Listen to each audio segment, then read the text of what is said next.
Hello everyone, কেমন আছেন আপনারা সবাই? আশা করি আপনারা সবাই ভালো আছেন and welcome to my channel. আজকে আমি আপনাদের সাথে শেয়ার করব মাত্র 3টে উপকরণ দিয়ে তৈরি বাটার বিস্কুট বা বাটার কুকিজের রেসিপি। আর এই বাটার বিস্কুট বানাতে না লাগবে ওভেন, না মেজারিং কাপ, না বেকিং পাউডার। খুব সহজে ঘরে থাকা 3টে উপকরণ দিয়ে কিন্তু আপনারা এই দারুণ স্বাদের সুপার সফট বিস্কুটটা তৈরি করে নিতে পারবেন, যেটা মুখে দিলেই কিন্তু মিলিয়ে যাবে।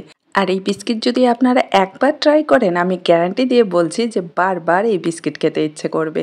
ছোট থেকে বড় সবাই কিন্তু এই বিস্কিটের ফ্যান হয়ে যাবে, আর বাইরে থেকে কিন্তু বিস্কিট কিনে আনতে হবে না। খুব কম সময়ে আর একদম কম উপকরণ দিয়ে কিন্তু আজকের এই বিস্কিটের রেসিপিটা আপনাদের সাথে শেয়ার করব।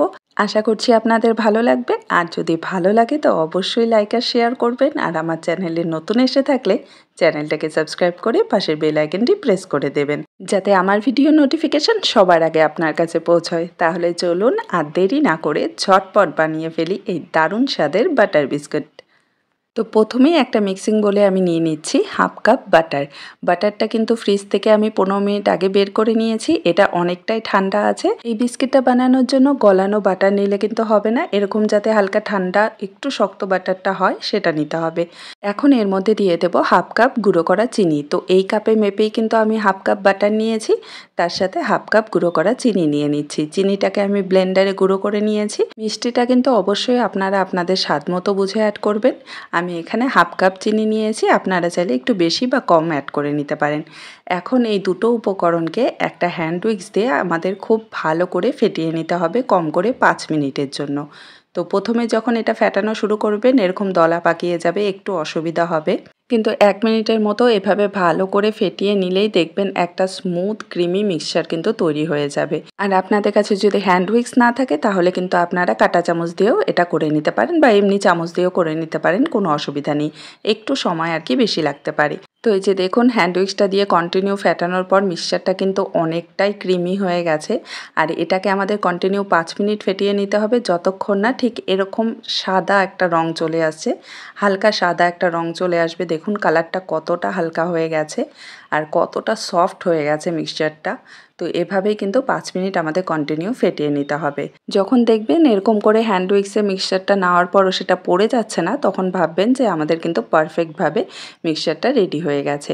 তো এখন এটাকে আমি একটা স্প্যাচুলা দিয়ে ভালো করে সাইডগুলো থেকে ছাড়িয়ে নিচ্ছি। আর দেখুন কতটা সফট আর ক্রিমি কিন্তু মিক্সচারটা তৈরি হয়েছে। যতটা ভালো করে এই বাটার আর চিনিটাকে আপনারা ফেটিয়ে নেবেন ততটা ভালো আর ততটা সফট কিন্তু আমাদের বিস্কিটগুলো তৈরি হবে। তো এখন ওই একই কাপে আমি মেপে নিয়ে নিচ্ছি 1 কাপ ময়দা। তো আমি কিন্তু এখানে কোনো মেজারিং কাপ ব্যবহার করিনি। আপনারা যে কোনো বাটি বা যে কোনো কাপ দিয়ে মেপে আপনারা কিন্তু এই বিস্কিটটা তৈরি করে নিতে পারবেন। তো এখন ময়দাটাকে আমি স্প্যাচুলা দিয়ে প্রথমে ভালো করে মিশিয়ে নেব, তারপর হাত দিয়ে মেখে এটাকে একটা ডোতে পরিণত করে নেব। তো মেশানোটা কিন্তু একটু হালকা হাতে করতে হবে, একদম প্রেস দিয়ে যেভাবে আমরা আটা ময়দা মাখি সেভাবে মাখলে কিন্তু হবে না। একটু হালকা হাতে এটাকে ভালো করে মিশিয়ে নিতে হবে প্রথমে, তারপর যখন মেশানো হয়ে যাবে তখন হাত দিয়ে ভালো করে মেখে একটা সফট ডো তৈরি করে নিতে হবে। আর ডোটা কিন্তু একদমই যে আটা মাখার ডোটা হয় একদম মসৃণ সেমন কিন্তু হবে না, একটু ভাঙা ভাঙা থাকবে। তো সেটা নিয়ে কোনো চিন্তা নেই, যখন আমরা বিস্কিটটা রেডি করব তখন কিন্তু সেটা অটোমেটিক ঠিক হয়ে যাবে। তো এই যে দেখুন আমি 2 মিনিটের মতো এটাকে মেখে নিয়েছি, হালকাভাবে মেখেছি আর কি। আর বিস্কিট বানানোর জন্য আমাদের ডোটা কিন্তু মোটামুটি তৈরি হয়ে গেছে। এই যে দেখুন এরকম একটা সফট ডো তৈরি হবে, একটু ভাঙা ভাঙা থাকবে। তো এখন এগুলো থেকে চলুন বিস্কিটটা তৈরি করে নিই। তো আপনারা দেখলেন আমি কিন্তু এখানে কোনো বেকিং পাউডার অ্যাড করিনি, বেকিং সোডা অ্যাড করিনি, কিচ্ছু না। এই 3টে জিনিসেই কিন্তু দারুণ স্বাদের একটা সুপার সফট বিস্কুট কিন্তু আপনারা বাড়িতে তৈরি করে নিতে পারবেন। তো এই যে কিছুটা ডো হাতে নিয়ে আমি এরকম করে বলের শেপ দিয়ে নিচ্ছি। আপনারা নিজেদের পছন্দ মতো যে কোনো শেপ দিয়ে নিতে পারবেন, কোনো অসুবিধা নেই। যখন এভাবে হাতে করে প্রেস করে চেপে নেবেন না, তখনই অনেকটা সফট হয়ে যাবে আর তখন ভালো মতো যে কোনো শেপ আপনারা দিয়ে নিতে পারবেন। তো আজকে একটু আমি অন্যরকম শেপের বিস্কিটগুলো তৈরি করব, তার জন্য প্রথমে এরকম করে ছোট ছোট বল তৈরি করে নিচ্ছি আর তারপর কিন্তু আমি বিস্কিটের আসল শেপটা দিব। তো এই যে দেখুন এভাবে কিন্তু আমি সবগুলো বল তৈরি করে নিয়েছি।